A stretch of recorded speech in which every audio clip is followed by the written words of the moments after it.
오늘 주님께서 2월 첫날 주신 말씀은 히브리서 12장 2절 말씀입니다.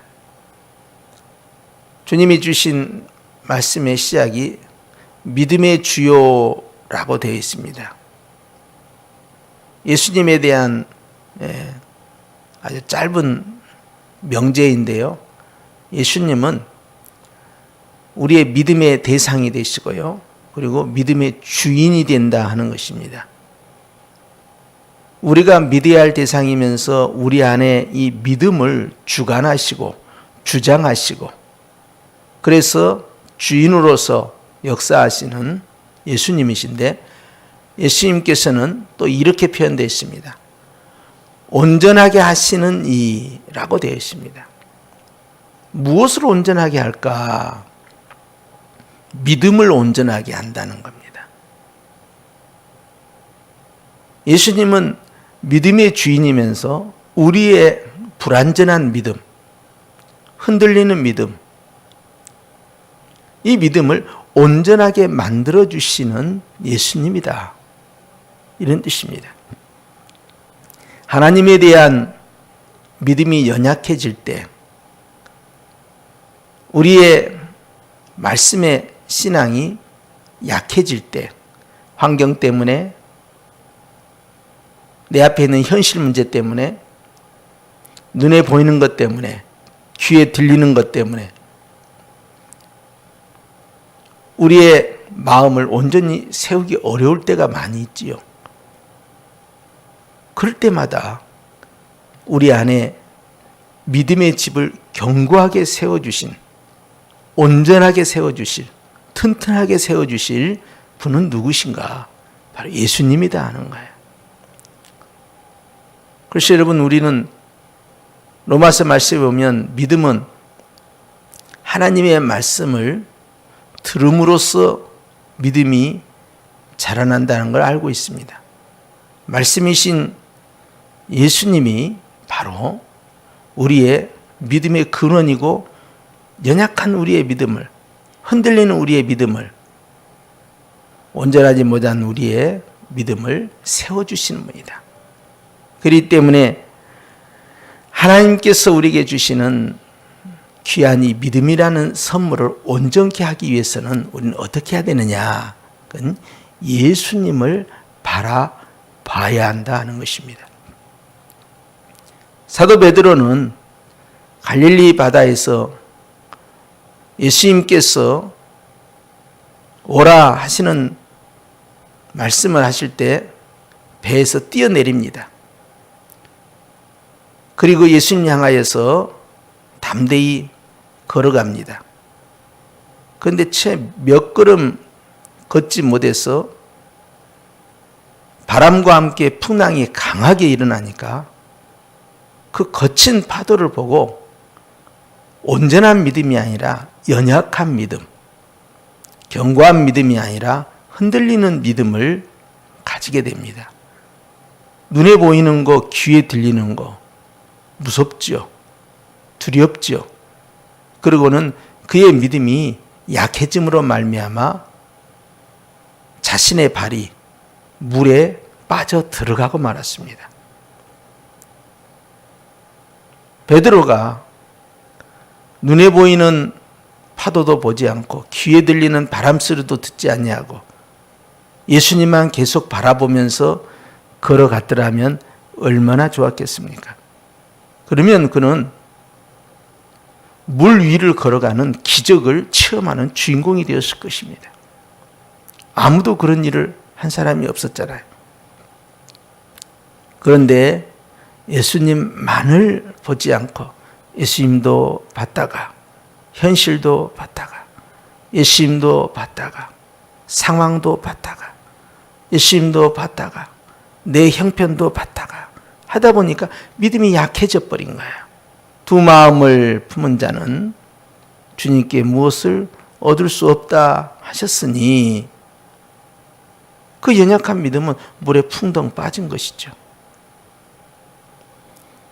주님은 우리의 믿음의 대상이시며 또한 내 연약한 믿음을 여전히 세워주시는 그것도 온전하게, 완전하게, 완벽하게 세워주시는 유일한 분이란 사실을 우리는 알아야 됩니다. 우리가 2월에 믿음으로 사는 달이 되겠다라고 마음먹었을 때 현실에, 눈에 보이는 상황에, 귀에 들리는 여러 가지 소문에 흔들리지 아니하고 견고하게 서 있는 비결이 무엇일까? 그것은 똑똑한 척 하지 않고 주님만 보는 겁니다.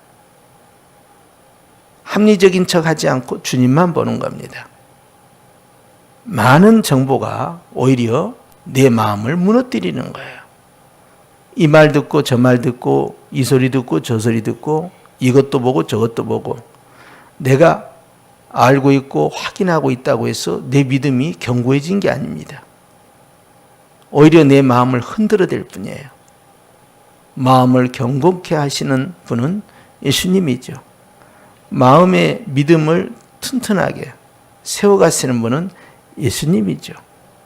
그러니까 그 예수님만 바라보고 있으면 주님이 내 믿음을 온전하게 세워주실 뿐만 아니라 문제를 해결해 주시는 것입니다.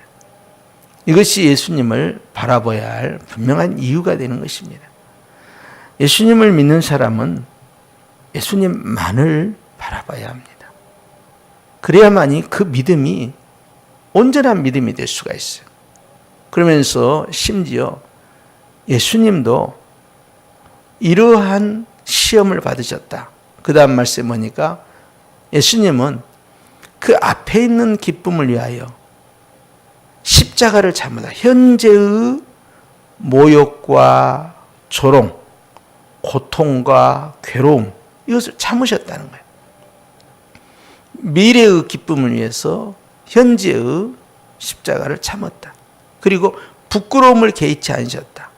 벌거벗음을 당하시고 채찍질에 맞으시고 당신이 만든 피조물에 의해서 철저히 유린을 당하고 폭행을 당하고 폭언을 듣고 그리고 가시면류관을 쓰고 그리고 갈대를 가지고 그 머리를 쳐가면서 침을 뱉어가면서 뺨을 때리면서 채찍질로 살점이 뜯겨나가면서 온갖 조롱과 모욕을 다 하고 있을 때 그러한 부분을 개의치 아니하셨다. 전혀 영향을 받지 않았다는 거예요. 아, 나 모욕감을 느꼈다. 아주 수치스러움을 느꼈다.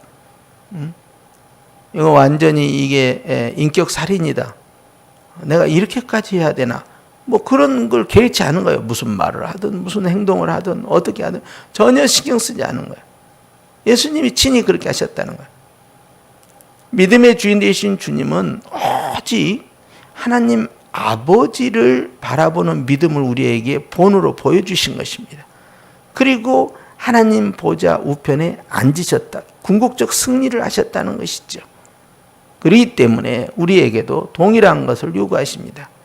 너희들도 앞에 있는 저 승리의 기쁨을 위해서 십자가를 참아야 한다. 모욕의 십자가, 고통의 십자가, 수치의 십자가, 조롱의 십자가, 로마 병사들의 그 막말의 십자가, 그 폭력의 십자가, 그 외로움의 십자가, 그 수치심의 십자가 이런 걸 전혀 개의치 않았다는 거예요. 모든 걸 다 발가 벗겼는데도 전혀 그거에 대해서 주님은 영향을 받지 않으셨다. 왜? 바로 앞에 있는 기쁨을 위해서 그랬다. 그래서 주님이 하나님 보좌 우편에 앉으시지 않았느냐. 너희들도 이와 같이 여기도 보지 말고 저기도 보지 말고 이 말도 듣지 말고 저 말도 듣지 말고 이런 일도 마음 뺏기지 말고 저런 일도 마음 뺏기지 말고 오직 예수님만 바라봐라. 그러면 주님께서 너를 들어 올리시는 것이다. 우리의 믿음이 온전해지기 위해서는 우리는 한 가지만 선택해야 합니다. 그것은 예수님입니다. 현재도 보고 예수님도 보고 현실도 보고 예수님도 보고 형편을 보고 예수님을 보고 내 고통을 보고 예수님 보고 이렇게 곁눈질해서는 될 수 없다는 거예요. 오직 하나로만 가라는 거예요. 다른 것은 개의치 말고 예수님만 바라보면 그 믿음이 온전히 세워지고 문제가 해결되고 궁극적 승리자가 되는 것이다. 예수님이 그랬던 것처럼 너도 그렇게 살기를 원하노라 하는 말씀을 잊지 마시고 2월 한 달도 예수님을 믿으시는 저와 여러분은 오직 한 분, 예수님만을 바라보고 끝까지 완주하는 승리의 2월이 되시기를 주의 이름으로 축원합니다. 기도하십시다.